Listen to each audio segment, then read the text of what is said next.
375 ईसा पूर्व Takshashila Buddhist legends के अनुसार और जैन लीजेंड्स के अनुसार चनक विलेज गोला रीजन में चाणक्य का जन्म होता है और उनकी प्रारंभिक शिक्षा दीक्षा तक्षशिला यूनिवर्सिटी से संपन्न होती है।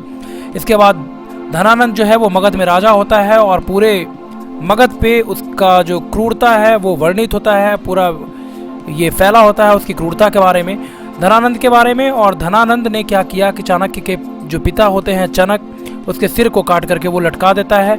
इसी समय धनानंद के भय से चाणक्य जो है वो अपना नाम बदल करके विष्णुगुप्त कर लेते हैं और उस समय मगध में रहना स्टार्ट करते हैं। साथ ही साथ वो प्रतिज्ञा करते हैं कि जब तक धनानंद को गद्दी से अपदस्थ नहीं कर देते हैं तब तक वो अपनी शिखा को बांधेंगे नहीं। साथ ही साथ धनानंद और महामात्य जो था उस समय उसकी हत्या करके वो अपनी शिखा में लगाएंगे और उसके बाद ही वो अपनी शिखा को बांधेंगे।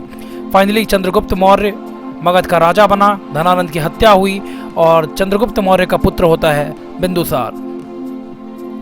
बिंदुसार का मिनिस्टर होता है सुबंधु और चंद्रगुप्त के बाद बिंदुसार राजा बना और सुबंधु और चाणक्य दो मंत्री होते हैं उसके।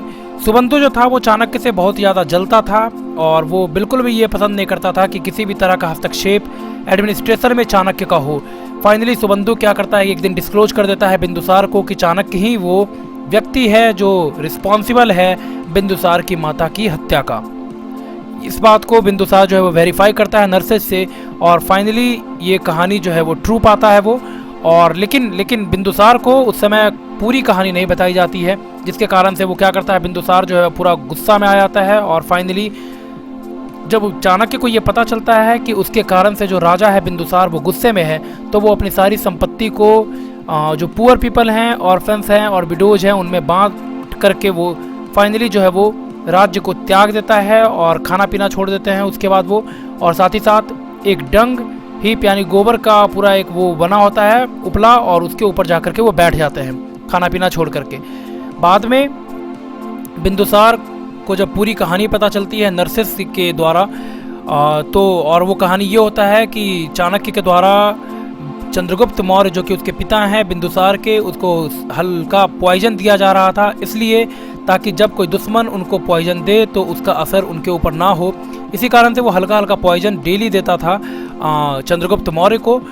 तो एक दिन क्या होता है कि एक दिन वो खाना जो होता है और चाणक्य का जो खाना दिया जाता था जिसमें विष मिला होता था चंद्रगुप्त मौर्य को, एक दिन उसकी पत्नी जो है वो खा लेती है उसको और वो गर्भवती होती है। तो फाइनली जब चाणक्य को ये पता चलता है कि उसकी पत्नी ने ये खा लिया है तो वो बिंदुसार की रक्षा करने के लिए उसके बॉम्ब को काट करके बिंदुसार को फाइनली वो जो है वो बाहर निकालता है। जब ये कहानी पता चलता है फाइनली बिंदुसार को नर्सेज से, और तो इसके बाद उसको सिर्फ पछतावा होता है और वो भागता है माफ़ी मांगने के लिए चाणक्य से।